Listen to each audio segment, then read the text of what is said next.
Welcome to Telangana వెలుగు. నేను మీ రాజు. నిన్నేమో కొంతమంది మంత్రులు అమరవీరుల స్తూపం దగ్గర కూర్చొని ఇక్కడ కేటీఆర్ హరీష్ రావు రావాలి అని చెప్పేసి ఛాలెంజ్ చేశారు. దానికన్నా ముందు స్టోరీ ఏంటంటే జూపల్లి కృష్ణారావు గారు ప్రస్తుతం పర్యాటక శాఖ అలాగే ఎక్సైజ్ శాఖ మంత్రివర్యులు. సో జూపల్లి కృష్ణారావు గారు కూడా గతంలో మంత్రిగా చేశారు. 2014 నుంచి 18 వరకు ఇదే టిఆర్ఎస్ ప్రభుత్వం, అప్పట్లో టిఆర్ఎస్ ఇప్పుడు బిఆర్ఎస్, అక్కడ మంత్రిగా కూడా చేశారు జూపల్లి గారు. తర్వాత మొన్న జూపల్లి గారు ఉండేసి సో దాదాపుగా 8 లక్షల కోట్లు అప్పు చేశారు. సో వీళ్ళు అప్పు చేసిన దానికి మేము ఇంకా మిత్తిలు కడుతున్నాము. సో ఇక్కడ మేము పరిపాలిద్దాం, ప్రజలకు సంక్షేమ పథకాలు ఇద్దాం అనుకుంటే వీళ్ళ మిత్తిలకే సరిపోతుంది.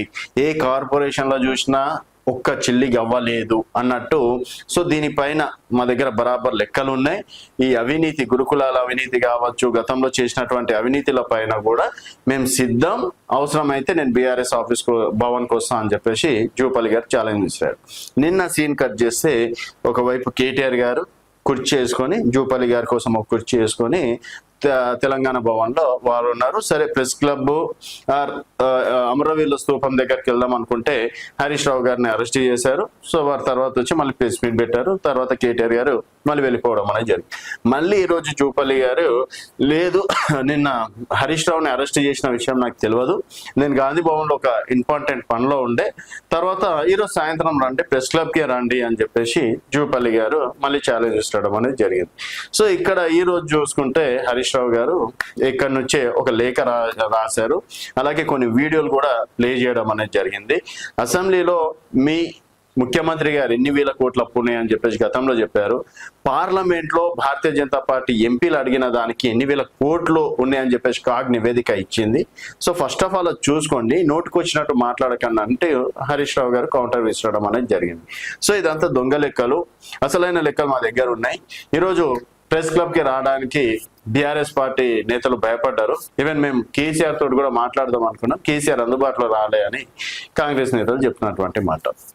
ఇక్కడ ప్రజలు గమనించాల్సింది ఏంటంటే, ఉన్నదంతా అప్పులు చేసి కాళేశ్వరం ప్రాజెక్టు లేకపోతే ఇప్పుడు నయా పైసకు వస్తలేదు, తర్వాత అది రిపేర్ చేస్తారు, రిపేర్ చేయరు, ఒకవేళ తర్వాత మళ్ళీ బీఆర్ఎస్ వచ్చి దాన్ని రిపేర్ చేస్తుందా, లేకపోతే మళ్ళీ కాంగ్రెస్ ప్రభుత్వమే వచ్చి దాన్ని రిపేర్ చేయకుండా ఆ విధంగానే ఉంచుతుందా అనేది పక్కన పెడితే 1,00,000 కోట్ల రూపాయలు నీలపాలవుతున్నాయి. ఒకటి అక్కడ మరి పైసలు ఎవరు కట్టాలి అంటే మళ్ళీ ప్రజలే, మధ్యతరగతి వాళ్ళే, పేద ప్రజలే. ఉన్నోనికి బలిసినోనికి ఏం కాదు. ఇక్కడ మళ్ళీ సఫర్ అవ్వాల్సింది ఎవడు? మధ్య తరగతోడు, పేదోడు. ఎగ్జాంపుల్, వేరే రాష్ట్రాలలో పెట్రోల్ దాదాపుగా మన రాష్ట్రంకి వేరే రాష్ట్రానికి 10 రూపాయల తేడా ఉంటుంది. మన దగ్గర ఇప్పుడు 115 రూపాయలు అయితే వేరే రాష్ట్రంలో 105 రూపాయలు మాత్రమే. సో ఇక్కడ పెట్రోల్ మీద 10 రూపాయలు వీళ్ళు చేసినటువంటి ఘనకార్యాలు, ఈ రెండు ప్రభుత్వాలు చేసినటువంటి అప్పుల కోసమే కదా.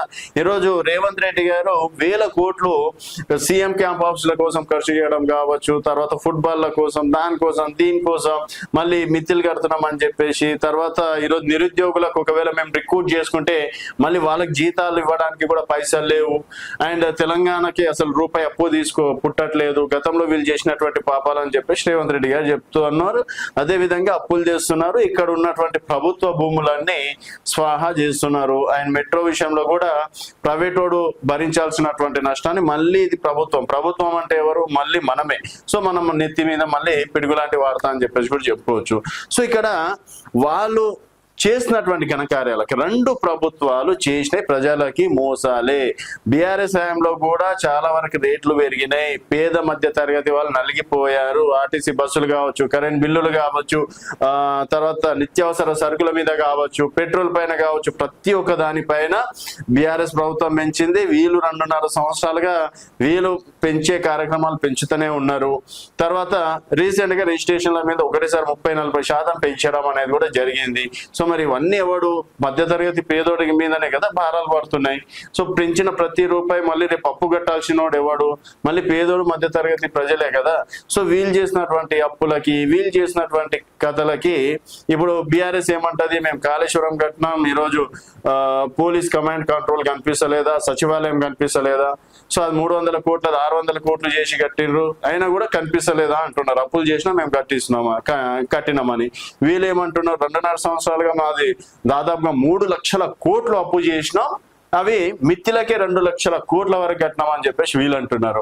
సో ఇదే విధంగా ఒకరి పైన ఒకరు బురద జల్లుకునే రాజకీయాలు తప్పించి ఈ విమర్శల వల్ల పేదోనికి జరిగే ఒక్క రూపాయి లేదు.